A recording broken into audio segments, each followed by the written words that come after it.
Assalamualaikum warahmatullahi wabarakatuh. Waalaikumsalam warahmatullahi wabarakatuh. Saudaraku kaum muslimin dan muslimat semuanya, alhamdulillah kembali bertemu di GLB Podcast Desa, mengurai kearifan lokal kampung kita. Kali ini kita akan berbincang bersama tamu saya hari ini, yakni Ustadz Ali Usman SPDI. Beliau selain seorang guru, seorang dai, dan juga seorang penyuluh agama Islam di kantor Kementerian Agama Kota Kediri. Kita sapa dulu. Assalamualaikum Ustadz Ali. Waalaikumsalam warahmatullahi wabarakatuh. Bagaimana kabarnya? Alhamdulillah sehat Ustadz Gunadi. Alhamdulillah. Sebagai seorang dai, juga seorang penyuluh, tentu sangat sibuk sekali ini. Bagaimana ini aktivitas hari ini? Ya, alhamdulillah wa syukurillah wa nikmatillah wa la haula wa la quwata illa billah. Tentu kita sebagai dai itu bagian dari jiwa kita sebenarnya untuk menyebarkan agama Islam, khususnya yang ada di Indonesia. Dan juga dai itu sebenarnya bukan kita jadikan sebagai profesi, tapi gitu ya? Iya. bukan sebuah profesi. Penyuluh pun sebuah panggilan jiwa gitu ya. Sebuah panggilan jiwa. Karena mengingat ini bagian dari kontribusi kita pada agama kita ini. Betul sekali. Oh iya Pak Ustadz Ali, ini kan selain sebagai penyuluh, itu juga mengajar di sekolah juga. Di mana saja ini mengajarnya? Ini alhamdulillah untuk hari ini atau saat ini saya diantaranya sebagai penyuluh Kementerian Agama Kota Kediri dan juga mengajar di SMA Negeri 7. Saya ekstra baca tulis Al-Quran di situ. Oh gitu, enggak mengajar di kelas berarti? Maksudnya pelajaran yang di kelas? Yang di kelas ya, kalau di situ kan apa namanya, sebelum pembelajaran dimulai itu kan ada ngisi baca tulis Al-Quran. Oh gitu. Di SMA ya, di SMA masih banyak juga yang belum bisa baca Quran gitu. Alhamdulillah kalau secara untuk maksimal ya belum, karena mungkin yang dulunya itu belum mengenal ngaji dengan gitu lembaga ya? TPQ dan juga belum ngaji di langgar, di musola dan di rumahnya secara privat dengan orang-orang. Mungkin perlu itu dibenahi. Ketika di SMA 7 ketemu dengan saya, alhamdulillah saya juga mulai merintis untuk memberikan penjelasan tentang makhorijul huruf dan juga tentang baca tulis Al-Quran. Iya, ini luar biasa sekali ini Ustadz Ali ini. Juga selain itu juga masih juga mengajar di TPQ. Artinya sangat sibuk sekali ini. Gimana ini membagi waktunya ini? Nah, jujur ini saya sebenarnya bahkan lebih banyak ada di luar daripada di rumah. Begitu saya ya? Di rumah itu habis esa, selesai esa baru saya di rumah. Selain waktu itu kebanyakan di luar.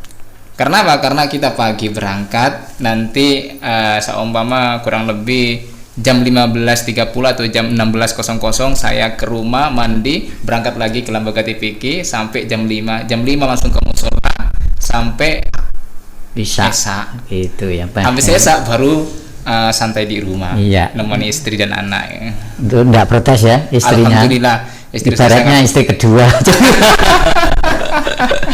Istri pertamanya ya ngajar anak. Iya, istri kedua ngajar anak lembaga TPQ, benar-benar. Iya.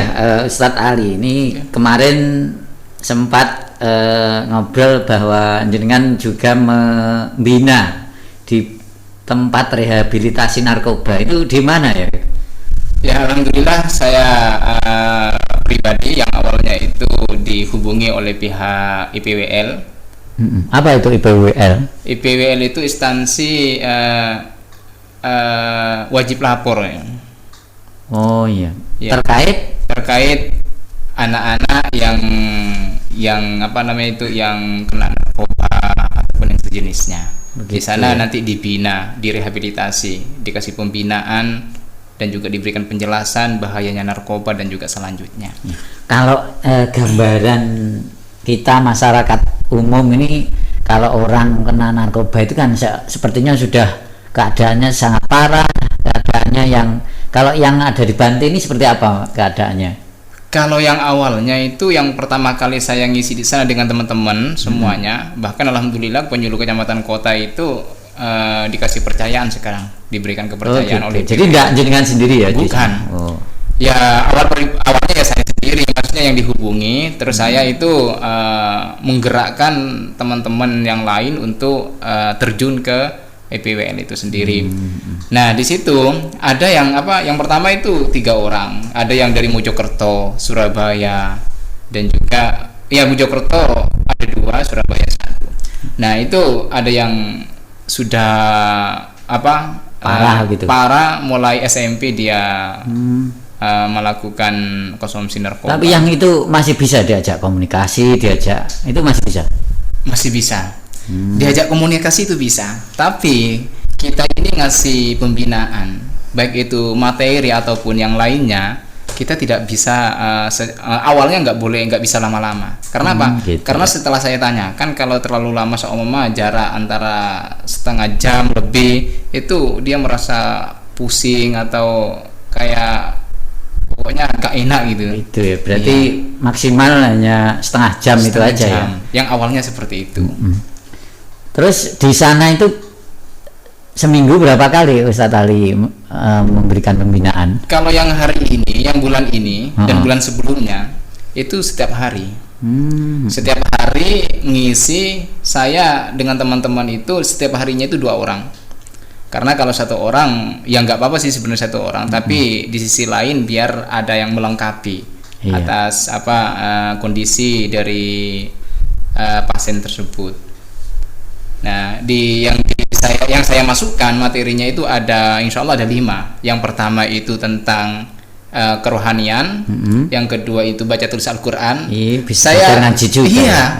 Saya jadikan kayaknya itu kayak seperti pondok di sana itu. Ya. Iya. Karena apa? Karena butuh Al-Quran itu juga harus ditanamkan juga kepada rehabilitasi. Menjadi terapi juga barangkali ya. Nanti ada yang terapi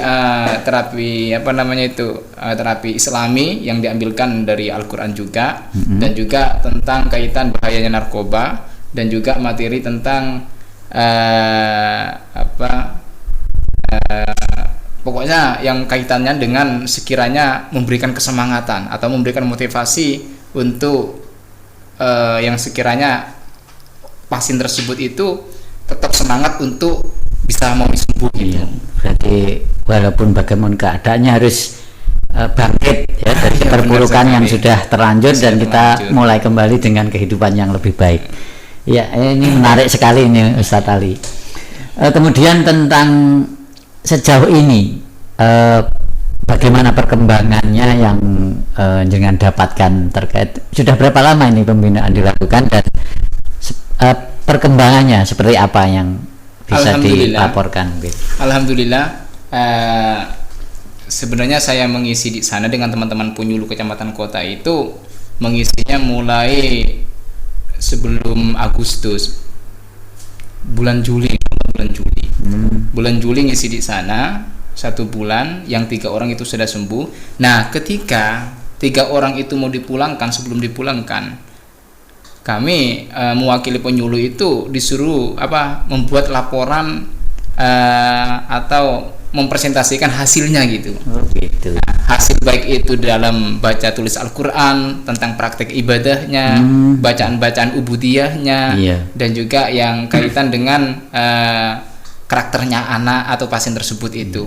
Alhamdulillah perkembangannya itu setelah dari teman-teman penyuluh itu terjun ke sana dan memberikan positif sekali kepada pasien itu merasa meningkat ya merasa berarti yang 3 itu sudah dipulangkan berarti ya? Alhamdulillah dipulangkan. Iya karena mungkin sudah dianggap insya Allah sudah sembuh, mudah-mudahan selanjutnya tidak mengulangi lagi. Nah, yang umur 1 ini namanya umur 40 tahun 41 tahun ya 40. Umur 41 tahun ini mulai bulan Juli tanggal kurang lebih insya Allah tanggal 16 Agustus itu sudah selesai Dan di situ yang awalnya, karena saya tahu proses awalnya, dia itu ya apa ya, yang kayak ngamuk-ngamuk, agresif gitu. agresif gitu sekali ya. Tidak seperti halnya orang-orang yang normal, gitu. Agresif sekali, ya marah-marah dan juga ya pokoknya melakukan hal-hal yang tidak seperti orang normal. Iya, itu. ini kalau kaitannya dengan narkoba ini kan menjadi cakupan tugas dari BNN ya, atau BNK kalau di Kota Kediri. Ini apakah ini juga masih terkait dengan BNK itu, atau ini berdiri sendiri ya Pak panti yang di Rejomoyo ya? Di Cakarsi. Oh, di Cakarsi ya. Nah, kalau untuk kaitannya dengan BNN atau itu berdiri sendiri, saya juga kurang paham jelas. Cuman yang saya pahami IPWL itu dia sudah sudah resmi sendiri gitu. Berdiri sendiri gitu. Berdiri sendiri itu, dan juga masalah dana pembiayaan itu dari pemerintah, Menteri Sosial. Oh iya iya. Ya, menarik sekali ini. Mungkin kita berganti ke sebagai penyuluh tadi ya. Oh iya. Selain kalau itu kan juga bagian dari tugas jenengan sebagai penyuluh ya. Iya. Kalau tugas lain sebenarnya penyuluh itu apa saja selain memberi pembinaan keagamaan, tentunya dengan ada kajian-kajian di forum-forum itu, yang lebih jelasnya seperti apa sebenarnya? Iya. Saya jelaskan ini. Nah, ini penyuluh sebenarnya itu pelayan ya. Iya. Pelayan masyarakat. Ketika masyarakat itu membutuhkan, maka Kementerian Agama Kota Kediri itu langsung menunjukkan penyuluh. Tugasnya, iya. Menunjukkan penyuluh. Nah, di antaranya penyuluh itu mempunyai 8 tusi. Oh iya. 8 tusi itu di antaranya salah satunya yaitu pemberantasan aksara Arab atau Al-Quran. Iya. Nah, yang kedua pemberantasan narkoba, yang ketiga itu tentang zakat, yang keempat itu ada wakaf, yang kelima ada keluarga sakinah, dan yang pembinaan keluarga sakinah, yang keenam itu apa lagi ya, keenam ya, produk halal. Oh iya. Ada produk halal. Dan yang ke-7 KUB, kerukunan umat beragama. Iya. Dan selama ini kalau yang saya tahu ya, sering jenengan mungkin upload di medsos jenengan tuh sering juga ngisi di acara pernikahan atau kajian-kajian di masyarakat gitu ya. Kira-kira enak mana ini, mengajar masyarakat secara umum atau mengajar di sekolah? Kan jelas berbeda karakter apa ya, samiinnya ataupun audionnya mungkin gitu ya. Ya, pasti berbeda. Ini seperti apa? Gini, kalau kita ngambil atau memandang masalah enak atau tidaknya, ya kalau ngelihat dari keadaan kita tentunya semuanya nggak ada yang enak. Iya. Cuman memang tugas ya. Cuman kita ini mempunyai jiwa yang ikhlas sekiranya tetap melayani masyarakat. Ya, karena keikhlasan itu jadi itu ada kenikmatan tersendiri. Ada kenikmatan tersendiri, bener. Iya. Itu yang membuat diri kita itu tetap semangat, dan juga ya pokoknya yang sekiranya bisa saya ini dan juga teman-teman penyuluh ini bisa dimanfaatkan atau bermanfaat kepada masyarakat, insya Allah tetap selalu akan menjadi pelayan masyarakat. Iya, itu ya, jadi tergantung kita menyikapinya, mungkin seperti itu benar, ya. Yang jelas ini adalah bagian dari dakwah, bagian dari kita membina masyarakat, mencerdaskan kehidupan bangsa. Ya benar sekali ya. Gini Ustadz Ali, kan kalau saya mungkin yang lebih sering kan mengajar di SD atau di TPG gitu ya. Kalau mengajar anak SMA ya pernah dulu waktu masih KKN atau apa ya istilahnya, PPL itu ya, praktek pengalaman lapangan. Itu. Tapi dengan keadaan sekarang yang seperti ini, kira-kira bagaimana mengajar anak-anak yang di SMA itu? Kan kalau anak-anak usia SMA itu ya seperti kita tahu mungkin kecenderungan untuk apa ya, girohnya untuk belajar agama itu loh seperti apa? Apakah juga ada semangat yang begitu tinggi ataupun seperti apa? Mungkin. Ya, baik, terima kasih. Nah, untuk SMA, anak-anak SMA itu sebenarnya itu membutuhkan yang namanya guru agama, pasti itu. Pasti. Kalau lo merasa semangat atau tidaknya atau giro untuk anak-anak SMA itu pasti ada. Itu tidak lepas pun dari dorongan dari guru agama. Gitu ya. Iya. Karena apa? Karena dari di SMA 7 kalau nggak salah insya Allah semuanya itu di kelas itu pasti memberikan dorongan kepada anak-anak kalau jam 2 seumpama contohnya kalau waktunya sudah jam 12 dimohon semua siswa untuk ke masjid sholat berjamaah. Itu dianjurkan semuanya, dianjurkan untuk sholat jamaah. Dan juga yang ngisi ekstra diharapkan untuk tepat waktu dan juga sesuai dengan pembimbingnya masing-masing seperti itu.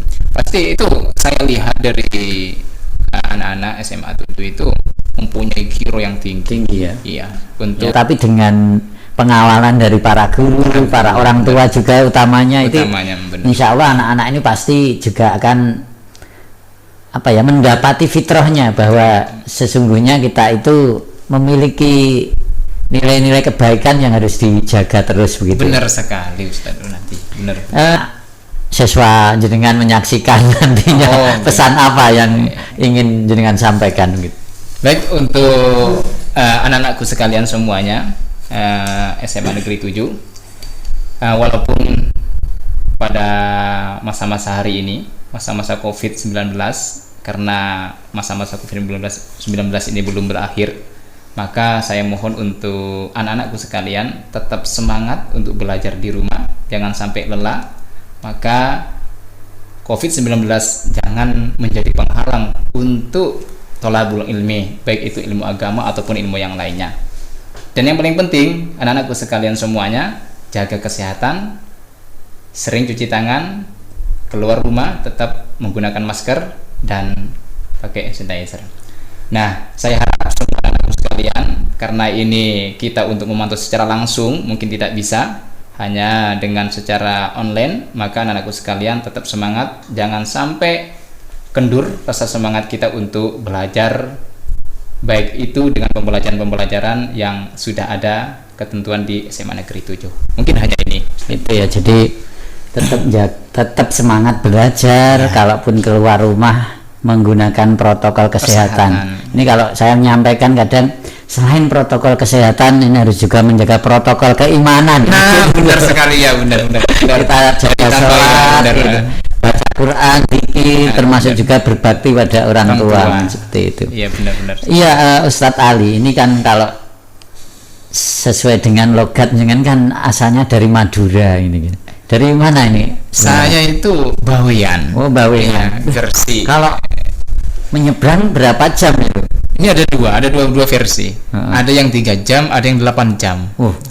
Yang 3 dan 8 yang bagaimana itu? Kalau yang 8 jam itu biasanya berangkatnya itu jam 9 pagi, itu nyampenya terkadang jam 3 dan juga terkadang sampai jam asar gitu. Oh gitu ya. Iya.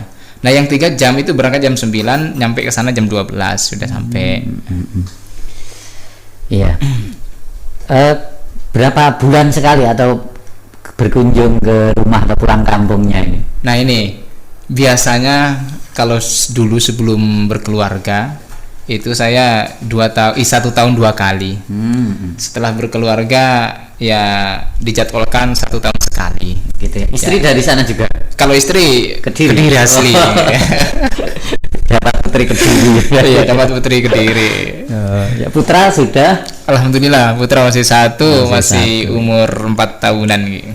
Ya. Oh ya, kok kemudian menetap di Kediri, bahkan sekarang mengabdikan diri di kota Kediri ini awalnya seperti apa? Oh, okay. Untuk pertama kali saya di Kediri, kan saya lulus SD sama orang tua itu langsung dihijrahkan. Begitu, kemana? Langsung dihijrahkan ke Madura. Madura itu Bawean ke Madura. Dititipkan kepada saudara saya di sana. Itu 3 tahun mondok di sana.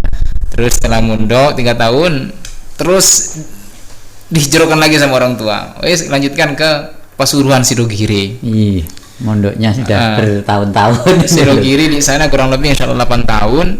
Terus setelah Sidogiri 2008 hijrah ke Kediri. Terus disuruh lagi di Lirboyo. Masih mondok lagi di Lirboyo. Tidak ada kata apa ya istilahnya berhenti untuk belajar gitu ya. Benar sekali. Itulah kita ya benar-benar karena pikiran orang tua saya juga cinta dengan yang namanya ilmu. Kita juga ditanamkan jangan sampai bosan ketika Anda itu mencari ilmu. Maka carilah ilmu sebanyak-banyaknya. Seperti ini menarik sekali dan sangat menginspirasi barangkali terutama tadi murid-muridnya yang ada di SMA ini betapa waktu muda dari Ustadz Ali ini dihabiskan di dalam mencari ilmu. Kemudian sempat kuliah juga di Kediri. Kuliahnya di Kediri juga. Itu kayaknya kalau nggak salah saya insya Allah 2012. Sebenarnya mulai masuk. Sebenarnya umur saya sudah tua ya. Saya kuliah kurang lebih kalau nggak salah itu saya umur 27 atau 28 baru masuk kuliah. Bayangkan itu. Karena apa? Karena saya waktu mau kuliah itu sebenarnya bukan keinginan saya sendiri, itu karena dorongan dari orang tua dan juga dari dorongan dari saudara-saudara saya, kakak saya semuanya mendorong saya untuk sekiranya tetap kuliah. Kata saya mikirnya kuliah untuk apa? Saya sudah mondok, insya Allah bekal pondok itu sudah bisa untuk terjun ke masyarakat, insya Allah sudah saya bisa dibawa. Kuliah saja ya. Siapa tahu suatu saat Anda membutuhkan dari ilmu-ilmu kuliah itu sendiri. Iya, luar biasa sekali dari motivasi keluarga juga ya. Jadi walaupun sudah mondok hampir 10 tahun lebih tapi masih disuruh kuliah lagi dan ternyata dengan kuliah akhirnya bisa mengajar di SMA gitu ya. Alhamdulillah. Bisa menjadi penyuluh juga di Kementerian Agama ya. Ya Ustadz Ali, terkait dengan tadi ya bahwa begitu banyak aktivitas di rumah dan mungkin di rumah hanya kebagian waktu yang sedikit saja, ini bagaimana menyiasatinya ini? Ini saya sebenarnya itu ya sempat dapat sebenarnya bukan teguran, sedikit istri saya itu bilang ke saya, karena istri saya bilangnya ke saya itu bilangnya sayang, bukan bilang bukan bilang api, bukan bilang itu papa, enggak, yang manggilnya kan sayang lah. Ya saya juga bilangnya sayang sama istri saya karena dari keterbiasaan ini. Nah, yang waktu untuk kita sama anak kita itu kapan? Masuk cuman malam dok habis esa ya. Terus waktunya kalau siang itu kapan ya? Masuk hanya hari Minggu, hari yang lain nggak ada ya. Terus kapan mau ngajak jalan-jalan ya? Gini ya, saya jawab gini, ya kita insya Allah suatu saat kita meluangkan waktu. Cuman karena saya yang dibutuhkan oleh masyarakat dan juga dibutuhkan oleh lembaga-lembaga lain, maka Anda harus mengikhlaskan. Karena apa? Karena saya ini bukan karena untuk mencari sesuatu yang yang menghasilkan bagi saya, tapi saya itu menyalurkan pengetahuan saya untuk masyarakat gitu. Itu ya. Jadi kelegowoan keluarga, baik istri maupun anak ini menjadi hal terpenting bagi seorang suami ataupun kita yang banyak beraktivitas di luar, seperti itu ya. Tapi satu lagi, saya sebenarnya itu juga menyempatkan habis Esa itu kan sudah di rumah kan ya. Habis Esa kita makan sama keluarga. Setelah makan saya menyempatkan untuk tetap menyuruh anak saya itu ngaji ke saya. Yang kecil umur mulai saya didik itu umur 2 tahun. Udah umur 2 tahun saya didik ya, biasakan untuk ngaji itu. Habis Esa sampai sekarang alhamdulillah masih istiqomah untuk ngaji itu. Ya alhamdulillah sekarang udah mulai mengenal huruf hijaiyah, tahu dengan sambung-sambungan kalimat huruf-huruf hijaiyah itu sendiri. Nah itu saya menyempatkan gitu, walaupun serepotnya siapapun, nah namanya manusia itu, jangan kita mengabaikan keluarga dan juga anak kita yang sekiranya nanti menjadi penolong tanggung jawab kita bersama nanti. Ya, memang seperti itu ya. Jadi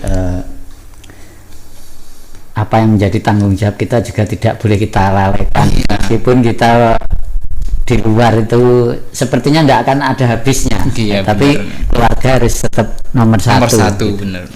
Iya Ustadz Ali,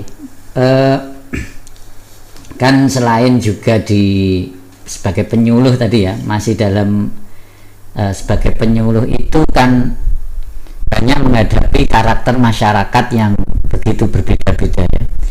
Kira-kira pernah nggak ada sesuatu yang namanya amar ma'ruf nahi munkar juga ya, mungkin pernah nggak menghadapi sesuatu yang sampai ekstrim, sampai mengancam seperti itu selama ini? Iya, alhamdulillah untuk selama saya jadi penyuluh, saya kan jadi penyuluh itu awal 2014. Insya Allah kurang lebih 2014 ya, 2014 saya masuk penyuluh.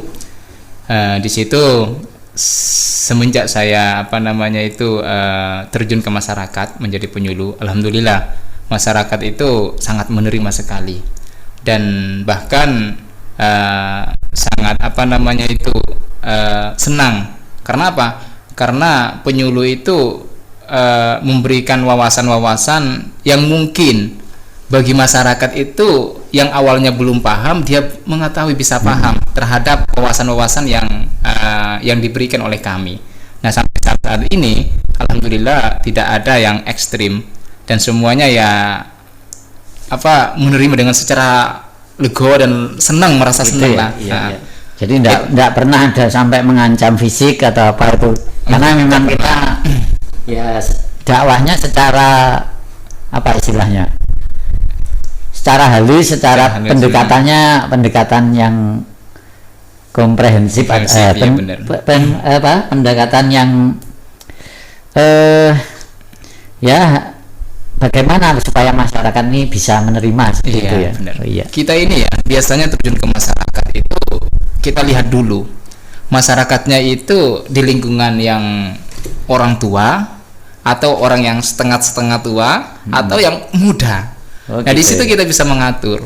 Kalau kita ya di orang-orang yang sudah sepuh, maka kita ya ngomongnya secara halus ya, kita yang bahasanya yang bisanya sekiranya dipaham, bukan bahasa-bahasa modern ataupun yang bahasa-bahasa yang kekinian gitu, tapi tetap bahasa-bahasa yang sekiranya bisa mudah untuk dipahami oleh masyarakat ataupun yang audiennya itu yang sepuh. Tapi kalau yang anak-anak muda ya, maka kita kan biasanya kan anak muda itu kalau kita ceramah terus itu kan merasa bosan kan ya. Maka disaingi dengan sesuatu yang sekiranya yang sekiranya anak tersebut menyenangkan gitu. Dan juga banyak-banyak pakai metode ataupun strategi yang sekiranya itu tetap senang dengan apa yang kita sampaikan gitu. Kemudian tentang tadi ya, kan penyuluh di kecamatan kota ada berapa ini? Kalau yang penyuluh kecamatan kota itu semuanya kurang lebih insya Allah ada 13. Ada 13. Berarti penyuluh. Per orang membawai beberapa kelurahan gitu ya? Iya. Kalau yang non PNS itu ada 8, yang sebagiannya itu ada yang fungsional. Itu. Iya. Kan di penyuluh kecamatan kota itu antara yang PNS dan fungsional itu kan saling kerjasama. Ya, ketika ada kegiatan, yang satunya seumur nggak bisa hadir, maka yang satunya yang nanti yang ditugaskan gitu. Dalam 1 bulan itu apakah ada target, misalkan harus menghadiri kegiatan apa itu ada ya, berapa pertemuan misalkan itu, atau kegiatan apa saja yang mesti dari berbagai macam tugas dan fungsi tadi? Ya, baik, untuk tugas sebenarnya yang paling utama untuk kita itu adalah tusi kita. Kan setiap penyuluh itu kan punya tusi, punya tusinya masing-masing. Nah, di sisi lain, maka yang kaitannya dengan keagamaan, maka penyuluh juga diwajibkan untuk mengisi. Maksudnya ketika dia dibutuhkan oleh masyarakat. Kita kita kan tidak langsung hadir ngasih enggak, tapi biasanya kan terkadang masyarakat itu mengundang kita untuk mengisi acara atau ceramah ataupun dakwah tentang apa, tema apa, seperti itu. Atau biasanya yang kayak kemarin itu udah beberapa bulan yang lalu saya diundang untuk tentang keluarga sakinah. Tentu ya saya juga ngisi tentang keluarga sakinah.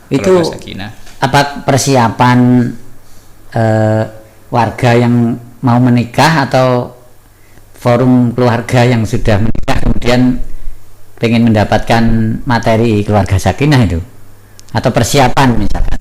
Kan sekarang ada namanya kursus pranikah. Pranikah ya. Nah, kalau yang saya alami sendiri itu yang sudah nikah. Yang sudah nikah, yang terkadang kemungkinan besar, saya ya tidak bilang itu punya masalah atau enggak. Kemungkinan besar dia dalam keluarganya mungkin kurang harmonis dan juga kurang saling melengkapi. Maka di situ kita terjun untuk memberikan penjelasan bagaimana sesungguhnya itu keluarga sakinah itu. Konselor keluarga. Iya, benar sekali. Kita menjelaskan terjun di sana tentang haknya istri itu apa, haknya suami itu apa, dan bagaimana setiap harinya yang harus kita lakukan dalam berkeluarga sehingga terbentuknya namanya keluarga yang harmonis, yang saling memahami dan saling melengkapi dan juga saling memahami atas kekurangan kita. Mungkin di antara suami istri itu ada kekurangannya, yang kekurangannya istri itu dilengkapi oleh suaminya, kurangan suaminya dilengkapi oleh istrinya, seperti itu. Ya, intinya bagaimana keluarga tetap harmonis itu, ya. Ya. Mungkin sambil diminum dulu saat kita keburu dingin. Ini benar sesuai dengan temanya ya.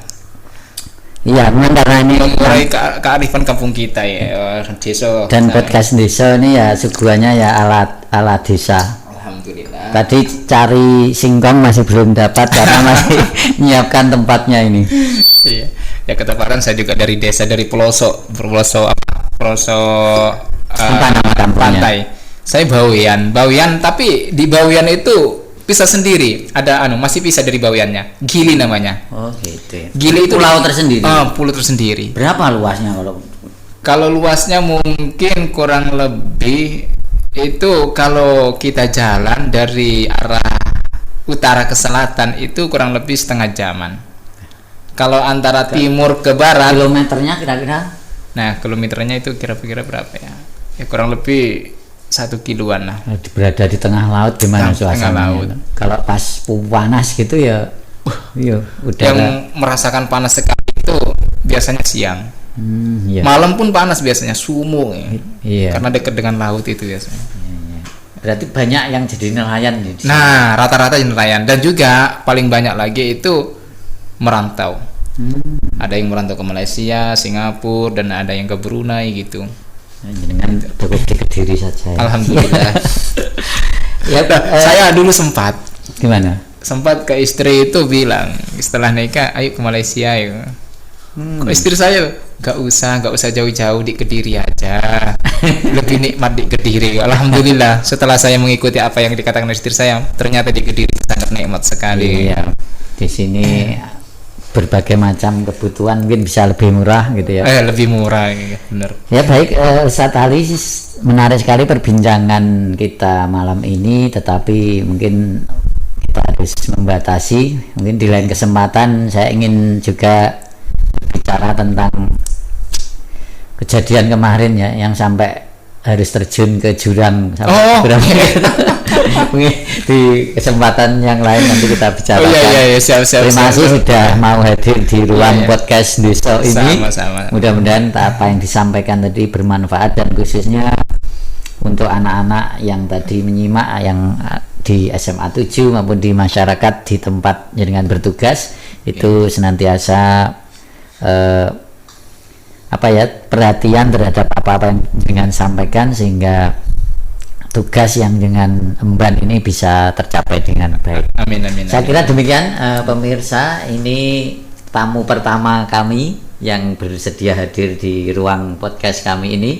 Mudah-mudahan sedikit perbincangan ini bisa mengurai kearifan lokal yang ada di sekeliling kita, di kampung kita ini, dan kita bisa mengambil hikmah darinya. Terima kasih. Nasrun minallah fathun qarib. Assalamualaikum warahmatullahi wabarakatuh. Waalaikumsalam warahmatullahi wabarakatuh.